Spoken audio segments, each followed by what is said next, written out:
Ерөн хууль нөгөө амьдрал хэрэгждэг байх хэвээр. Тэгэхээр би бас өнгөрсөн хууль бас тийм муу гэж биш гэдэгт л өөртөө ч санал нэг байна. Яг тэгвэл бид одоо годамжийн хүн татгаа тамхи татгаа боллоо. Ресторан хоолны газрууд, нийтийн үйлчилгээний газруудад хүмүүс одоо ил задгаа тамхи татгаа болчлоо тийм ээ. Энэ бол одоо сайн зүйл. Гэхдээ бид илүү сайжруулах зүйлүүд байна. Тухайлх юм бол одоо шинэ төрлийн тамхинуудыг одоо татвартай болгох, дээрээс нь нөгөө 21 нас хүртэлх одоо залуучуудад тамхи зарахгүй байхыг яаж хэрэгжүүлэх юм. Одоо яг өөрөө жилж байгаа санаа байхгүй. Тэгэхээр бид одоо энэ хяналтыг урай лоозон байдалтай биш илүү хэрэгждэг энэ хяналт байхгүй бол өнөөдөр өсвөр насны залуучуудаас судалгаа авахд бол одоо түүц тэгээд сүлжээ дэлгүүрүүдээс тамхи авах боломжтой байгаа гэдгийг хэлж байна. Тэд нэр тамхиг зарахтаа нөгөө насны баталгаажлтыг одоо иргэний үнэмч гэдэг юм уу тийм ээ тэрийг шалгахгүй байгаа нь өөрөө одоо энэ тамхи зарах дээрээс нь одоо далд бизнес хийх боломжийг олгож байгаа. Тийм учраас бид энийг илүү нөгөө камержуулсан процессыг суулгаж өгсөн ийм хууль болгож өгөхгүй бол ахаал нөгөө урай лоозон байдалтай болчих вэ гэж болгоомжилж байгаа. Тэгээ гол бол татврын бодлого. За хоёр сая судалгаа харахад бол ерөн өсвөр насны 4 хүүхэдт нэгэнд татж байна тийм ээ 24.6% тавина шүү дээ. Нөгөө талаас худалдах төрөө хэлдэг тийм ээ. Худалдан авах боломжийг хязгаарлах. За дээрэс нь хамгийн чухал юм чинь сошиалор дамжиж тий олон нийтийн сүлжээгээр дамжиж худалдаалах энэ боломжийг бид олгож өгöd байгаа нь өөрөө их буруу юм. Тухайлх юм бол би нөгөө эмийн хуулийн шинжилсэн найруулга бас хийхдээ энэ дээр хяналтыг тавьж олон нийтийн мэдээллийн сувгаар ийм сурталчилгыг хориулж исэн, заалтууд оруулж исэн. Тэгээд яг л хэлдэг нөгөө процессын шин чанарыг суулгаж тэгсэн бол яаж торгох юм? Торгуул нь юу байх юм? Тэр нь мэддэггүйс байх юм уу те? Дахиж зарах боломжийг хязгаарлах юм байдлыг сайн тусгаж өгөхөөр л оруулна та. Ер нь бол Дэлхийн эрүүл мэндийн байгууллага юу гэж зөвлөж байгаа гэхээр тамхины өртгийн нийт өртгийнх нь 75% татвар үн нийцлэх ёстой гэж яриад байгаа тийм ээ. Тэгээ тийм учраас татврын бодлого дээр бид их ухаалаг ажиллах ёстой. Ялангуяа нөгөө Евразийн гэрээ нэгдсэнтэй холбоотой гайлын татвар чөлөөлөгдөж байгаа. Ялангуяа одоо энэ Казахстан улсаас орж ирэх тамхинд бол одоо гайлын татваргүй болох гэдэг нь шүү дээ. Тэгэхээр энэ болсон тохиолдолд тэнцвэртэй худалдаа их боломжгүй болно шүү дээ. 30% шүү дээ тийм ээ. 30%. Тийм учраас бид энэ онцгой татвар дээр илүү их анхаарч тэгээд онцгой татварын орж иж байгаа мөнгийг энэ эрүүл мэндийн эрсдлийг буулгах, тамхинаас гарах үйл ажиллагааг дэмжих тийм ээ. Тамхинаас гарсан тохиолдолд одоо ямар урамшуул байж болох юм. За дээрэс нь энэ өөрөө тамхи татдаг улсууд эрүүл мэндийн даатгалын сан дээр очиж бас одоо ачаал өгдөн шүү дээ. Яагаад тэгэхээр нөгөө харуулт, шигдээ, зүрх судасны өвчин, амьсгалын одоо бактери, бөглөөс өвчин гэл одоо аюул олон өвчнүүд ярина тийм ээ.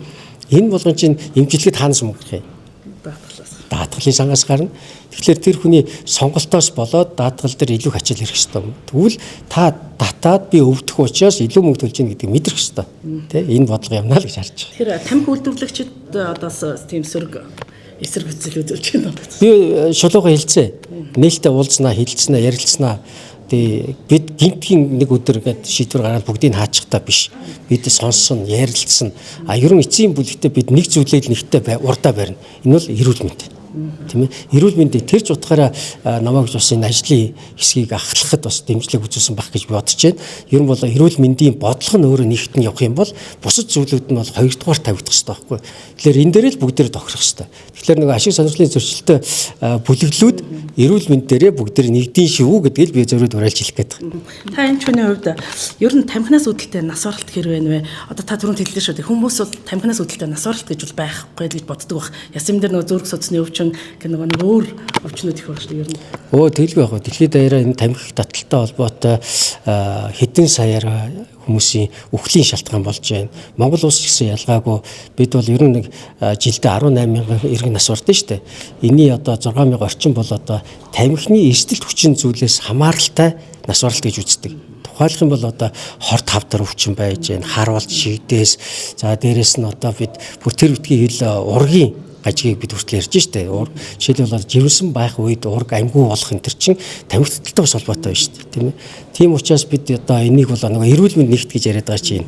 Тийм учраас яагаад ч энийг одоо тамхи хүний одоо нас барал нөлөөлдгөө гэж бодож ерөөсө болохгүй шүү.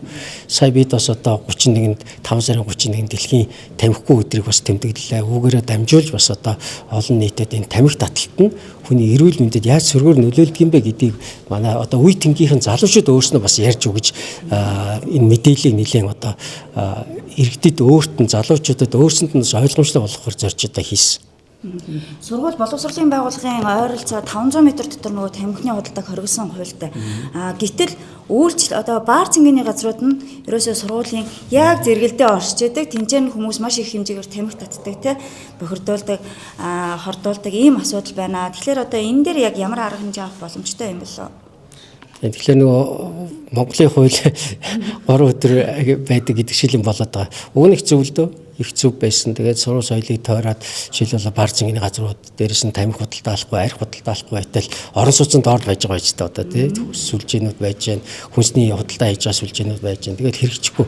Нэгэнд хэрэгжихгүй бол бид өөр ямар арга байж болох юм. Тэгээд тэр гаргалаа бас судалж байна. Жишээлх юм бол ерөөсөө хамгийн чухал зүйл бол камержуулалт юм байна шүү дээ. Тэгээ ерөөсөө л нээлттэй альва зүйл ил болох л өөр хамгийн чухал. Тэгэхээр миний одоо харж байгаа өнцөг бол ерөөсөө камержуулалт бол нэг номер асуудал юм байна гэж харж байгаа. Гэхдээ одоо ажлын дид хэсгүүд бид ажиллуулж байна. Дид ажлын хэсгүүд бол илүү нөгөө шинжлэх ухаан, нотлох ухаан дээр суурилсан шийдвэрүүд гаргахад бидэнд одоо арга зүйн талаас зөвлөх ёстой. Тэр ч утгаараа бид аль болохоор шинжлэх ухааны усуудыг оруулж өгөх. Энэ чиглэлээр үнэхээр чин сэтгэлээсээ одоо энэ тамхитай тэмцэхийн төлөө байгаа ийм усуудыг оруулж ажилуулж тэдгээрийн санаа бодлыг энэ ажлын хэсэг буюу их хурлын гишүүдтэй ойлгуулж хэлж яах нь одоо миний гол зохион байгуулалтын ажлын үүрэг гэж харж байгаа.